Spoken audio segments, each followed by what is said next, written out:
Imagine a new kind of investing, a potentially life-changing way to invest that honors biblical principles, the kind of principles that you and I grew up with. Since 1994, Timothy Plan has made biblically responsible investing possible, offering mutual funds and ETFs that are filtered for biblical principles.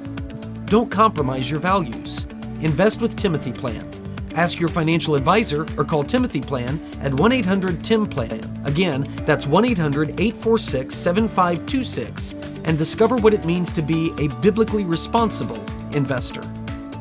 Investing involves risk, including possible loss of principal. Before investing, carefully consider a fund's investment objective, risks, charges, and expenses contained in the prospectus available at timothyplan.com. Read carefully before investing. Mutual funds distributed by Timothy Partners Ltd. and ETFs distributed by Foreside Fund Services LLC. As a paid testimonial, there is no guarantee of future performance and each experience will differ. Hey there everybody, welcome to another edition of the Memo Pod. It is great to have you with us. Glad that all of you who are free subscribers as well as paid subscribers, that you are with us here on the Memo Pod. It's going to be a good one today, and I'll tell you where we're going to start. This is where we're starting off. I believe that the time has come for read-ins. Read-ins. That is READ-INS. Read-ins. I think that's exactly what our culture needs right now. At least, and I say this as a teacher. I say this as somebody who's engaged in the educational process. I think that's exactly what we need. Now, some of you are already bored. Read-ins. Well, you want to? Is this a literacy thing that you're talking about? Who cares about literacy? You ever notice that? Like stuff that we actually should care about. People having a basic knowledge of the English language, people being able to read and write proficiently. Nobody's interested in that. No, they're just not. If you ran for any public office, and I don't care what public office it is, I don't care if it's a federal election, I don't care if it's a state election or a local election, and you made as your platform the single most important thing, your entire campaign was built around, doesn't mean you're not going to talk about other stuff, but the entire central driving motivation behind your candidacy for office was literacy, nobody would care. I'm telling you that right now, nobody would care. It's not as flashy, it's not as important, it's not as controversial. I mean, are there people out there that are anti-literacy? I don't know. But anyway, that's not what this is. I'm not talking about literacy when I say read-ins. One of the things that I am quite concerned about is under the guise of free speech. I've always felt this way about pornography. That our founders were very clear, and I believe they were very wise in this regard. And I've just violated two different things that are a thing with me, so I'm going to point them out. Thing number one, to say the founders believed. I get on my kids for doing this at school because you have different founders that believe different things about different stuff. General principles of Republican government and all of that, yeah. They're going to be similar on those things. Human nature, yes. They're going to feel similarly across the board. But when it comes to the size and the scope of the federal government, different founders had different beliefs. The National Bank, that's why we developed political parties. Role of foreign policy and you know how much America is involved. The founders believed different things on those issues. So it's not monolithic, and I just did it. I just said, oh, the founders believed. So I'm sorry, I shouldn't have said it that way. But the second thing that I violated in all of that is the idea that just because the founding fathers would disagree with an idea means that it suddenly isn't right, that it isn't appropriate. I'm sure there are things that at least certain founding fathers believed, maybe on the issue of slavery, that I would not say, yeah, we ought to do it that way because the founders said it. The founders are not the standard for what makes right and wrong. I do believe that there is a great deal of wisdom in what they did. Look at what they created. Obviously with the blessing of God, but look at what they created. So I think there's wisdom there. I think there's wisdom in these documents that have stood the test of time in our system of government and all of that. And so I do think that it's valuable to look back on it. Now, when it comes to matters of constitutional interpretation, 100%. I think we should pay attention to what the Federalist Papers say. They describe what the Constitution is. So when we're just talking about that, okay, then I feel much better about quoting the founders as some sort of authoritative source. But when we're just talking about principles of morality, they aren't always the go-to. Okay? I think that's fair. So I just violated both of those things. So let me do a quick reset on this and say it better. One of the things that many of the founders warned about as they were enshrining free speech, they were very explicit in pointing out, enshrining free speech into our founding documents and American lexicon and all of those things. They were very cautious and very explicit about the fact that there is a difference between liberty and licentiousness. Liberty, the ability and freedom to make your own choices and do your own thing and be the captain of your own life. And licentiousness, which is the abuse of liberty. And I have always felt that way about pornography.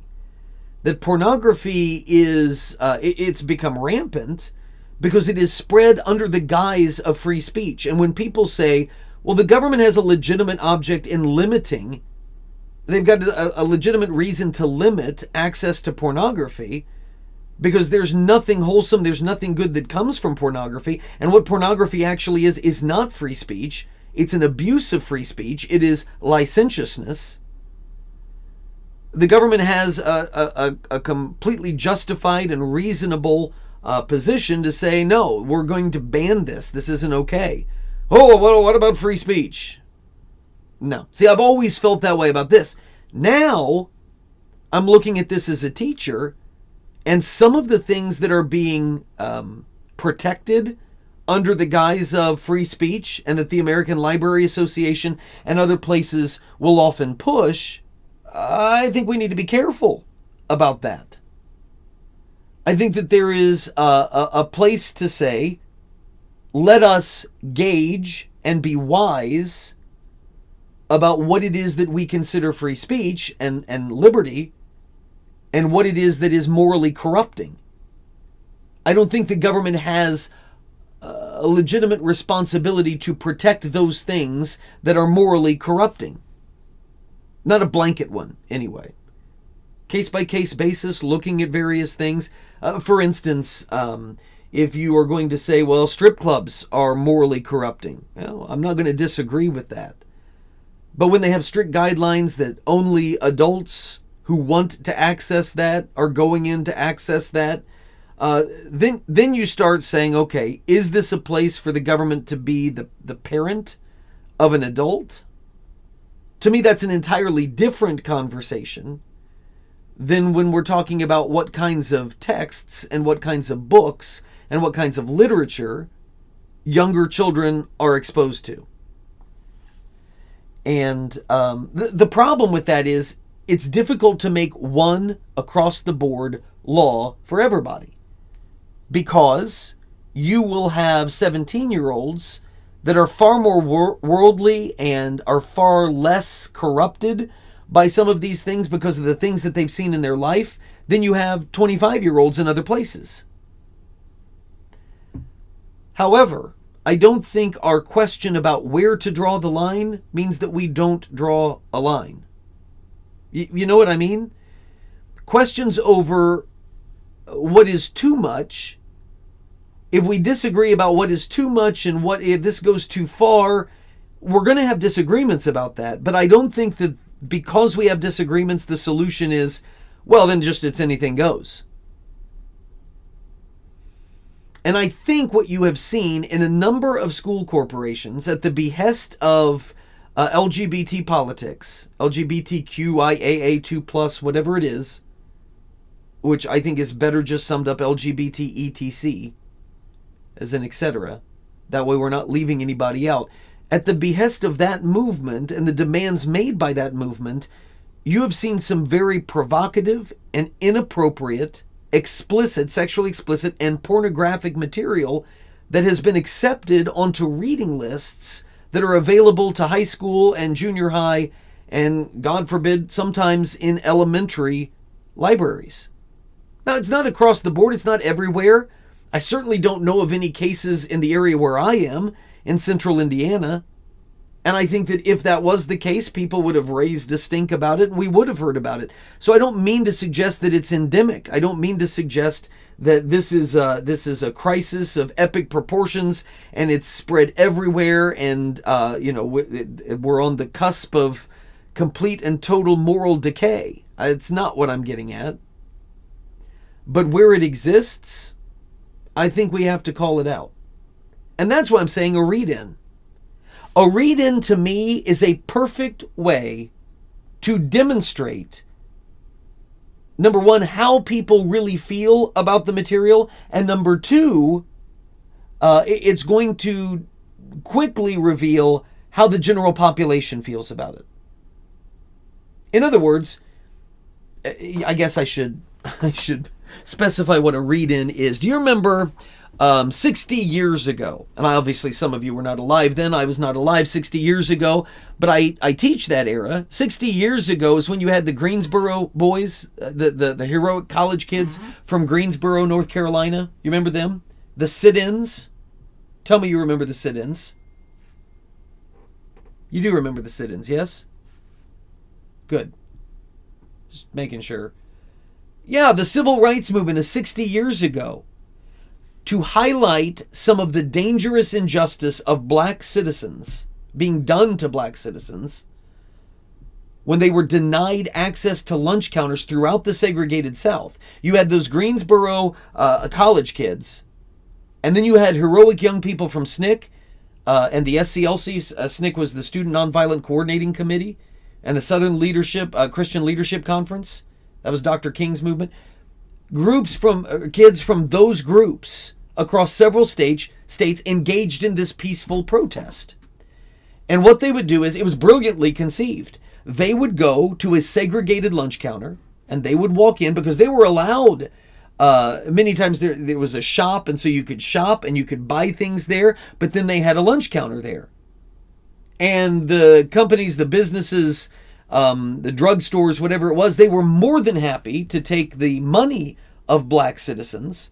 But when it came to sitting at the lunch counter, no, the lunch counters were reserved for whites only. Some of you lived through that, and so you have a different perspective, but it is very difficult for me growing up the way that I did, and I was born in 79, and so I grew up in the 80s and the 90s. I cannot fathom that. Not that I don't think racism existed, or even still exists. I think it exists on both sides, and it's awful and it's dumb. But I didn't grow up with segregation, and segregation was obviously horrible. It'd just be so weird to me to ever think that that was normal. But I know people did. And so what these black college kids did, they would go and they would sit at the lunch counter, and people would shout at them, people would yell at them, people would harass them, but they wouldn't move. Of course, they're not being served, and their thing was, if you serve us, we'll eat and then we'll leave. But of course, they were not going to be served. The white people that ran it were not going to serve them. And so the other patrons that they were shouting at them, cursing at them. In some cases, they got physical with them. Pretty soon, law enforcement got involved, and they would arrest the black students who were there at the lunch counter. They gave them a couple warnings, and when they wouldn't move, well, you're creating a public nuisance and we're going to arrest you. And as soon as they arrested them, let's say there were 5 seats at the lunch counter. As soon as those 5 were arrested, another 5 would go up and take their place. And then they would be arrested, and another 5 would go up and take their place. And then they would be arrested, and another 5 would go up and take their place. And pretty soon, the jails and the paddy wagons were full. They were overflowing with a bunch of well-spoken, otherwise law-abiding citizens who were very respectful. And the more rational people were exposed to the injustice, the quicker public pressure grew to end what was going on there. It was a brilliantly conceived strategy. And that's what I think it's time for groups like Moms for Liberty. Okay? And they're in a lot of schools. And I think that everything I've seen from the group Moms for Liberty, and I don't know because I don't see them everywhere, but the ones that I have seen, they have conducted themselves in a dignified way. They have sought to make friendships and foster relationships with school officials. We're in this for our kids. We believe you're in this for our kids. That means we should work together on this. And it hasn't been a hostile thing. It shouldn't be a hostile thing. But in places where they are not being heard, in places where pornographic material is present in libraries and on reading lists for high school kids or junior high school kids, I think that groups like Moms for Liberty and other moral watchdog groups around the country, I think they should model the sit-in mentality and do a read-in. A read-in at school board meetings. When they are fighting the lewd and the perverse material that's being welcomed into elementary and junior high libraries in the name of inclusion, the best way to fight it is a read-in. Because when you go and you begin to read the materials that the school board has apparently approved for the students of that school system, they should have no problem with that. I would like to read a portion of the text that you have approved and ask you if you knew this was in there, and if you did, why you think this is appropriate, and then begin to read it. Because, like I said, you're going to figure out two things really quickly. Number one, you're going to figure out if that school board and if those officials are really okay with that material. Maybe they didn't even know that that was in there. Maybe that will tip them off, hey, our literature people, our English teachers are trying to slip this stuff past us and embarrass us, and we're not going to do that. Or it will expose that, yeah, the school board did know. And they try to silence you in the process. No, you can't read that. I think it will also let everyone in the community know this is what's there. And let me tell you, when the school board silences parents who are trying to read from books that the school board has approved to be on reading lists for kids to read, it is a perfect validation of the complaint that those parents have. It is somehow not appropriate for it to be read in a school board meeting with adults, but it's okay for kids to be reading this. You find it too offensive to hear it here in a public school board meeting, but it's not so offensive that a child, junior high, even elementary, could go home and read it to themselves. I want to show you what happened just a few days ago. It's Indian River County School Board. Okay? The Indian River County, this is in Florida, and a number of patrons, I believe they were affiliated with Moms for Liberty, they show up. This guy is a black minister in the area, and he goes and he does this very thing. He wasn't calling it a read-in, but he was going and he was sharing some of the content that the school board had approved. And here's how that went.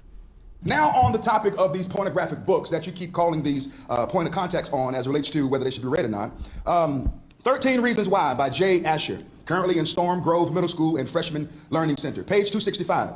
As if letting him finger me was going to cure all my problems, Sir, I'll stop but you there. in the end, Sir, I will never stop told you to get there, away. and then you we will didn't. continue. You stopped Do not rubbing look at circles that. I'm on my going to stop you stomach. there, please. Instead, you rubbed Do you back cut and the forth, microphone, please? gently along my Cut the waist. microphone. Your pinky made its way under the Stop top of it, my please. panties Sir, and rolled stop back it. and forth You don't from stop. hip I'll to ask you hip. to leave. Thank you.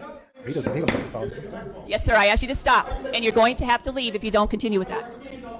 Yes, sir. No, sir. I asked you to stop. I asked you to stop. Sir, if you don't, sir, I'm asking you to stop. If you don't do it, we're going to have you removed. Thank you. Please. I've asked you to stop. Yes, sir. I've asked you to stop. Sir, I'm asking you to stop. Yes. And when I stop, it's removed. And I've asked you to stop, so they were removed. Okay, sir. Mr. Teskey, would you remove him, please? 3 warnings. 3 warnings. I've asked you, please, to remove. Yes, sir. Yes, sir. Because you won't stop. You won't stop. I've asked you to stop. Allow the world to see me removed for reading the pornographic books. Okay, sir. I just said I've stopped you from reading. It's going to be removed, so I'm going to ask you to go. This is not right. Well, it's not right that you're not listening. Am I right? Yes. Sir, he needs to be removed. Kicking out a black pastor for reading these books. Thank you. Well, good job. Thank you very much. I appreciate it. Thank you very much. Thank you very much. Thank you very much. The black minister in that video was escorted out of the meeting. But the question that uninvolved parties like me, and I think probably like you, are left with is, why? What did he do that was so wrong? He wasn't over his time limit, so it couldn't have been that. He was talking about an issue that was germane to the school district. He was not disrespectful. He was not using profane language. The only thing that he was disrespectful of was when the lady told him to stop reading, stop making his comments, he didn't stop. But why did he need to stop? These were public comments. This was a public meeting. What was it that he was doing? Was he saying something offensive?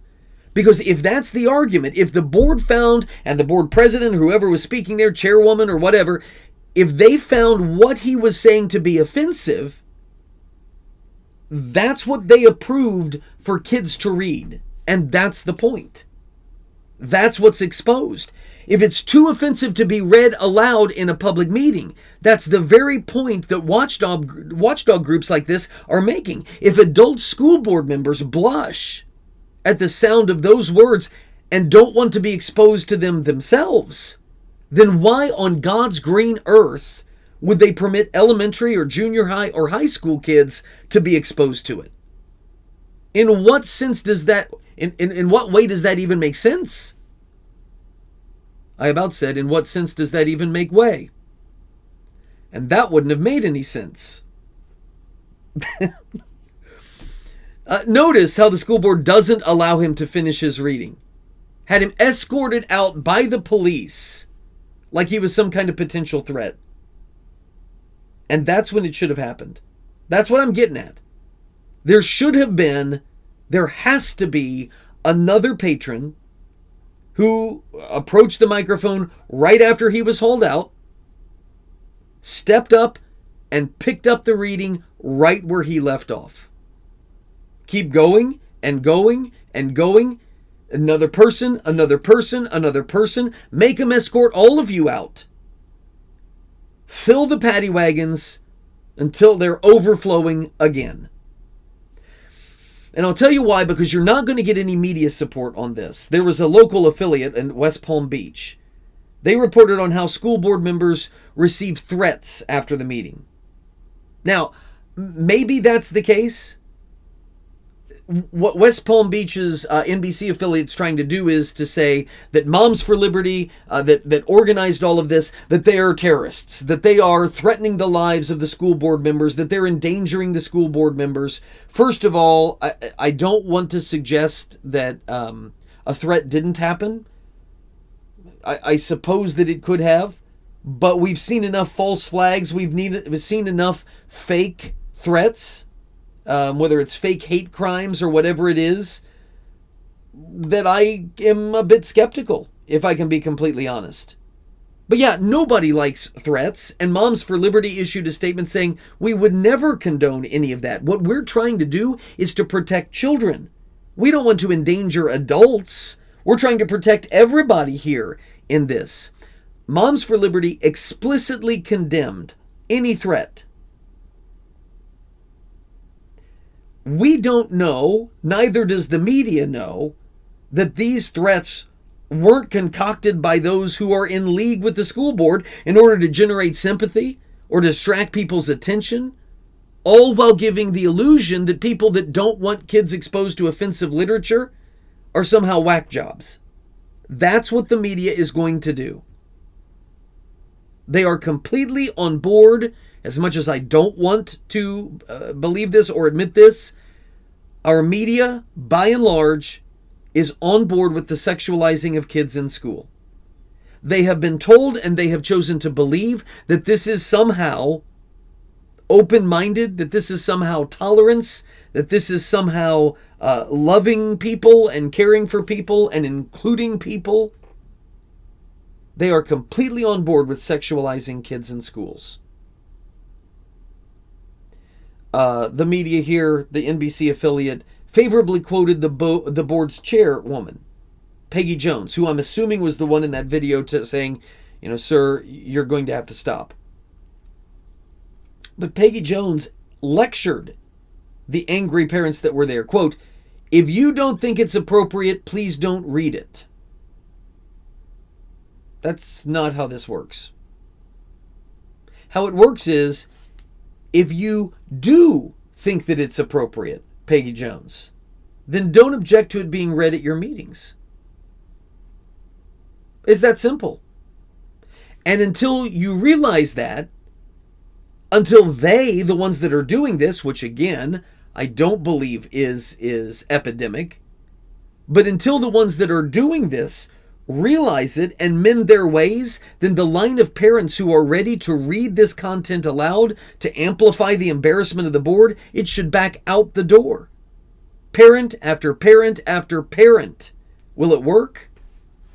Let me read to you the second to last line from this West Palm Beach NBC story. Okay? I want you to listen to this. This is the media that was supportive of the school board and angry with all of these parents, so they bury this. It's the second to the last line of the entire story. Most people don't get past the headline. Here's what it said. Quote, "The day after the meeting, school administrators removed 20 books in question from county school libraries." Read-ins work, baby. They will work. Why? Because it will expose where the board is. Are they ignorant of this, or are they complicit and wanting to pervert kids? And the entire community will be made aware of it.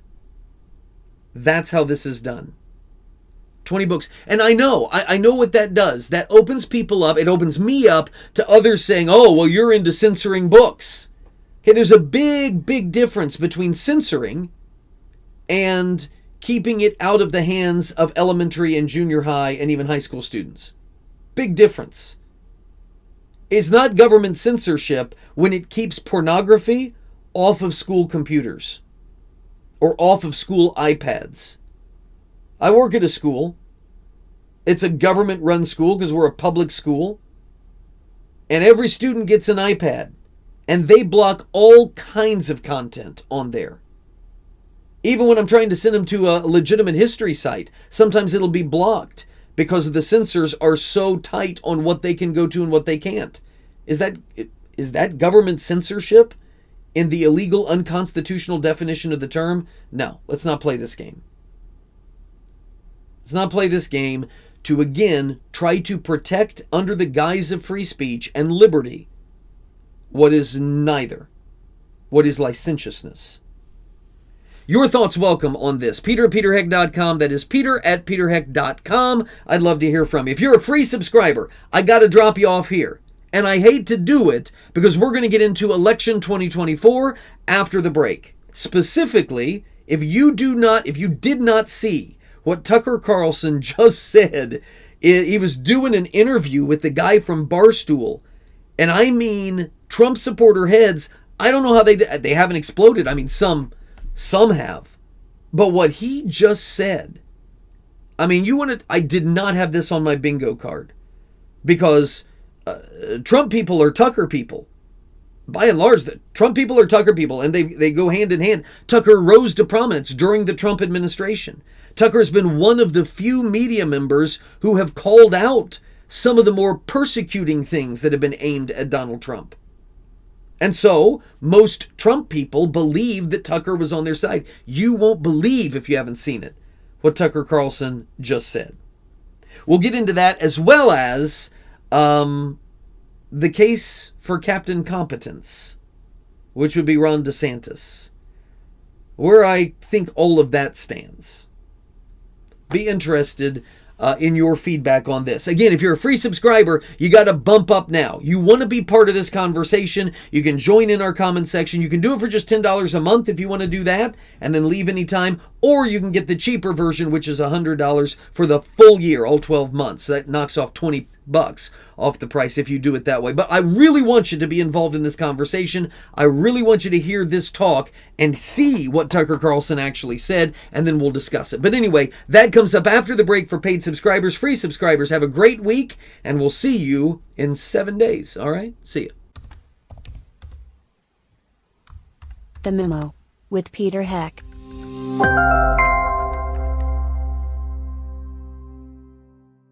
Please patronize and thank all the sponsors of the Heck podcast, including McGonigal's Buick GMC, Terrell's Auto Service, Norris Insurance, Stevens Machine, Creative Financial Center, Indiana Right to Life, Tri-Green Tractor, the Indiana Family Institute, Hartman Family Farms, Liberty Financial Group, the Wyman Group, and J. Watson Creations.